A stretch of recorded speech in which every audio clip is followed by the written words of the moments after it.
and super pleased to have Congressman Roben Gallego, Congressman representing the 7th District of Arizona, on the line with us. You can tweet him at Rep. Ruben, Gallego, and the website is rubengallego.house.gov. Congressman, welcome to the program. Thank you. Thank you for having me. Thanks so much for joining us. So you wanted to address Donald Trump's comments about the Khan family.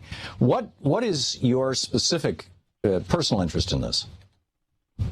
Well, I mean, for me, as a son of immigrants and as an Iraq War veteran, and somebody that unfortunately has to visit friends in Arlington National Cemetery, and actually they're very not too far from Captain Khan, I find it absolutely just insulting what Donald Trump said about the Khan family and how he treated them, and really how he's treating Gold Star mothers, and it's a reflection of why he's not ready to be president.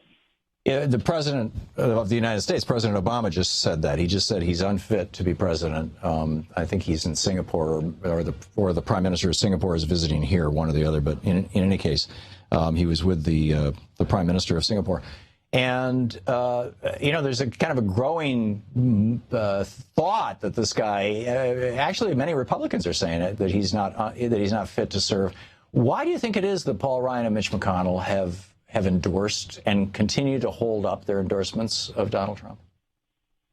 Well, because they're willing to put party above the country. And somehow they are in this false belief that if Donald Trump gets elected, they'll still be able to control him. And that he will not be as dangerous to this country as he actually is. But Donald is very dangerous. He is extremely unfit. He will have control of the world's largest military. And I don't even trust him with Twitter.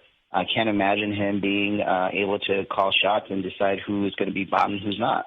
Yeah, I think that line from Hillary Clinton's speech, that a guy who's so thin-skinned that he can be baited with Twitter should not have access to the nuclear codes. I'm paraphrasing from memory, but I think that's pretty much what she said, is a solid one. As a member of Congress, I mean, you have access to highly secure information, to classified information. You have some insight into how our government and our country works. How far away from that just kind of fundamental understanding of how a constitutionally limited representative democratic republic actually is intended to function, by our founding document, the Constitution, and how it does function? I mean, we have some dysfunctions. How far away from all of that do you think that Donald Trump's vision of America is? I think it's fairly far away, and I think he doesn't quite understand the limitations as well of our military, the limitations that we should put on ourselves as a government in use of force, and at the same time, the very, very small, tether that's connecting civil rights of American citizens to the Constitution and to our everyday policies.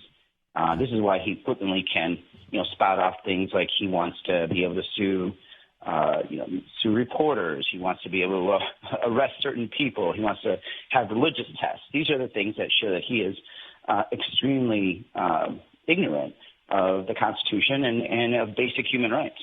Yeah, he's doing, he's banned the Washington Post from his rallies. I mean, this is the kind of stuff that happens in Singapore, where if you speak out in the press against the government, you go to jail. It's mind-boggling. Congressman Gallego. Again, it's just excuse me. Well, I just think it's a reflection again of his temperament and really his understanding of the world. Yeah, Congressman, you represent Arizona.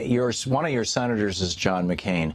There were a lot of us who, when Donald Trump trashed John McCain, saying that he didn't think John McCain was a war hero, he likes people who don't get captured. Apparently this is simply an extension of that. He likes war heroes who don't get shot or don't get blown up by IEDs or car bombs. We all thought that his McCain comments would sink his ship. John McCain has not withdrawn his endorsement of Donald Trump yet.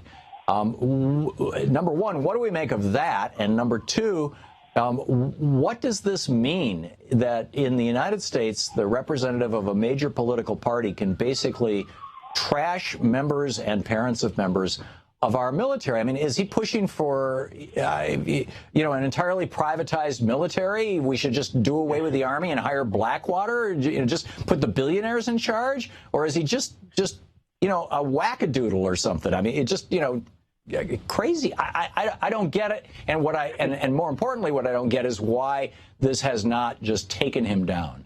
Do you have any thoughts or insights into this?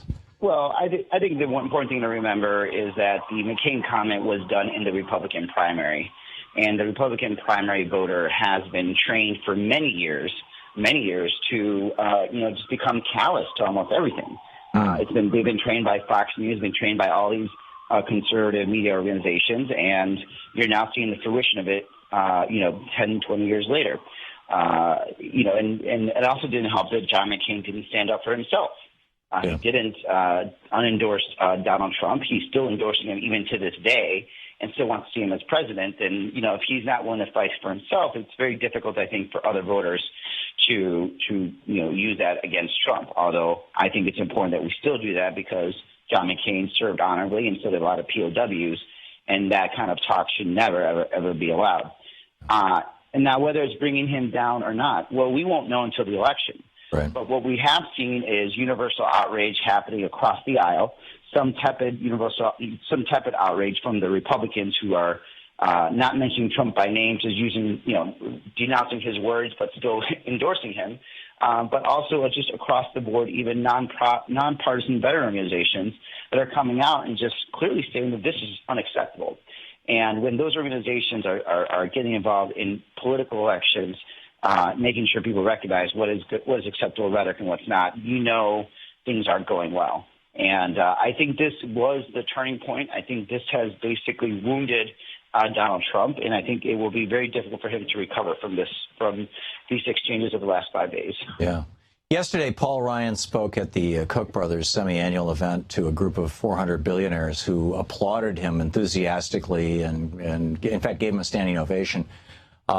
When he called Trump's positions on trade, for example, progressivism, he said Teddy Roosevelt was a progressive. We have strains of progressivism in the Republican Party. We can't allow that to happen. And he got a standing ovation for saying that. And yet the Koch network, there are some who are suggesting that the Koch network, it's actually larger now than the Republican Party itself. In the minute we have left, Congressman, are you concerned about the future of the political system in America when a small group of billionaires actually have more influence on a party than the party itself?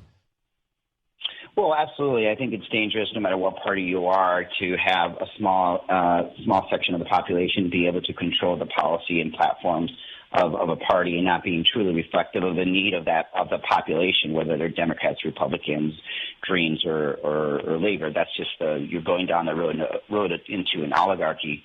But the antidote to that is to make sure that you have a robust party as the opposition that is turning out grassroots support, both at the funding level, but also at the voting level, being able to hit the doors, being able to get out the vote, being able to get people to register to vote.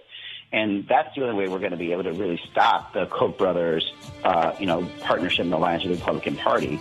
We can't create our own version of the Koch brothers. It wouldn't be natural even for Democrats to have it. Yeah. But the way to stop them is just to have a stronger Democratic and progressive movement that is the counterbalance to them. Really? There won't be any other way to do it. Yeah, brilliantly said. Congressman Ruben Gallego, thank you so much, Congressman, for dropping by today. Appreciate it. Thank you. Good talking. This is the Thom Hartmann Program. To watch more clips from our programs, hit the Watch More Videos button over here. And please be sure to hit the handy-dandy subscribe button so you'll always be up to date. Tag, you're it.